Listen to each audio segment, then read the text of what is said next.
Kaning nga verse kaning 2 Corinthians chapter 5 verse 17 kanang common ang ayo ni siya nga verse ikadaghan ang ayo na nakadong kaning nga verse especially kanang katubo gani sa kanang simbahan nga murag kanang apil ka sa kanang mga kani sa mga bata kaning children ministry murag kanunay nimo ding madunggan gihatag ning mga verse sa mga teacher mostly sila may maghatag ani nga verse.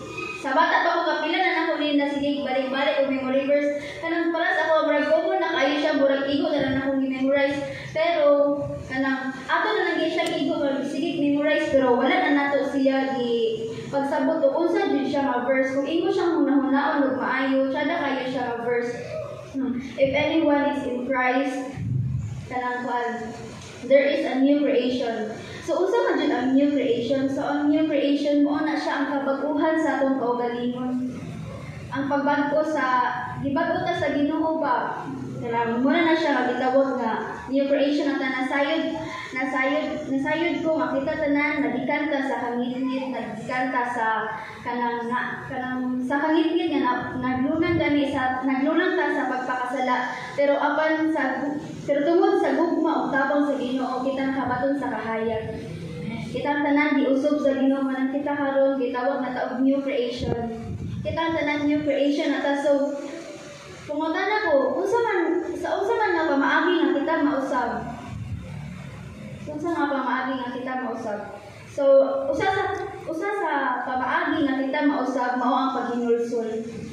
Atong i-confess sa Ginoo nga, Lord, dako kayo akong nahimo nga dili maayo. Atong itugyan din sa Ginoo nga kita nakasala. Daghan ta mga butang nga nahimo sa una nga wala jud niya nahimutan. Sa atong iangko sa Ginoo nga Lord, ginahan na kayo kung maimo kong bag-uhon.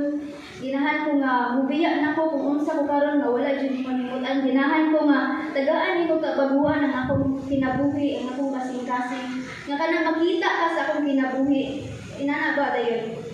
Ikaduha, sunod sa paghinulsol, ikaduha atong kinahanglan nga i-change bitaw ang atong kaugalingon jud kung unsa ta atong behavior kung unsa ta the way ta mo act, the way ta mo speak kanang sa atong mga panghuna-huna kay pinaagi ana tanan kita makasala. So kanang daghan kayo ta mga behavior bitaw so like for example sa una kusog kayo ka kanang mamalika so imo na siya nga itugyan sa Ginoo nga Lord dili na ko ginahan ako mubiya ani ginahan ko nga imo jud kong pag-uhon so muna na siya nga gitawag nga kanang new creation ka ba imo na jud itugyan sa Ginoo nga ginahan na jud ka mausab kay wala na ka ginahan sa imong kaugalingon.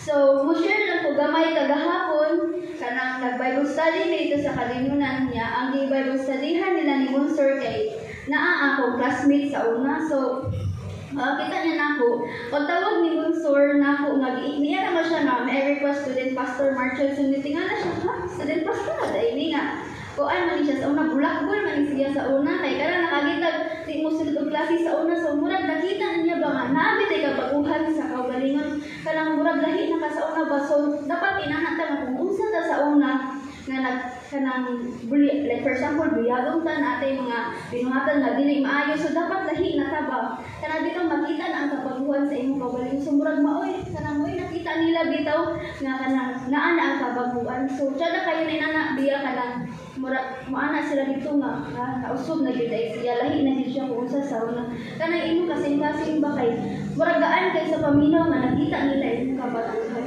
so parang kabutan nato nga mapadayon ta sa kanang pagbago gani atong siguraduon nga nabago na gyud ta so ang kausbanan ba sa atong kaugalingon pinaagi ba sa ato alag jud kaugalingon or pinaagi gyud sa Ginoo.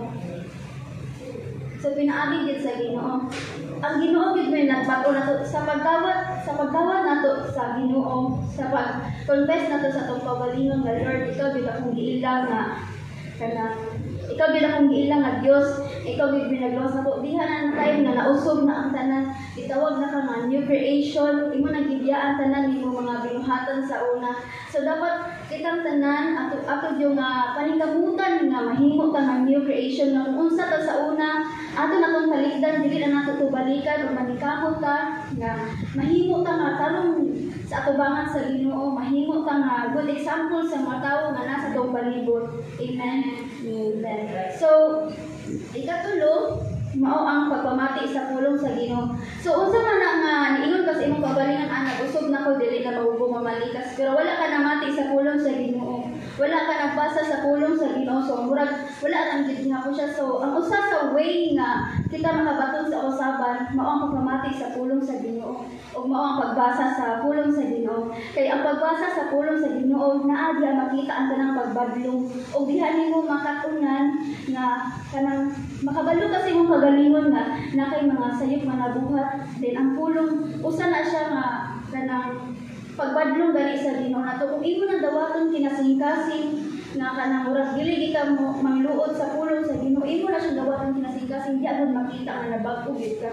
Nga dili ka mangluod sa pulong sa Ginoo kung dili imo siyang dawaton kinasingkasing o diha na jud magsugod ang usbanan sa imong kinabuhi. Dayon ang last mao ang application. Kung nakadungog ka, kung nakabasa ka sa pulong sa Ginoo, dili lang nato ipalako sa atong mga dalunggan, kung dili ato kini ikinabuhi nga makita jud si Kristo sa atong mga kinabuhi. Nga dili lang kada Domingo na sige tag paminaw na mga Bible study sige tag paminaw og pulong sa Ginoo gisilig sa niya unsa ka maayo ang Ginoo, pero kung dili nato ni apply sa kinabuhi pagka maayo sa Ginoo ug dili ni makita sa atong mga kinabuhi, kawang na gid ang tanan. So mas maayo nga aduna jud application ato jud nga kanang i-represent ang Ginoo sa atong mga kinabuhi nga ang Kristo jud minamuhat sa atong mga kinabuhi. So mao to muna sa tong short nga meditation. So pag-ampo ta galing gamhanan ug mayon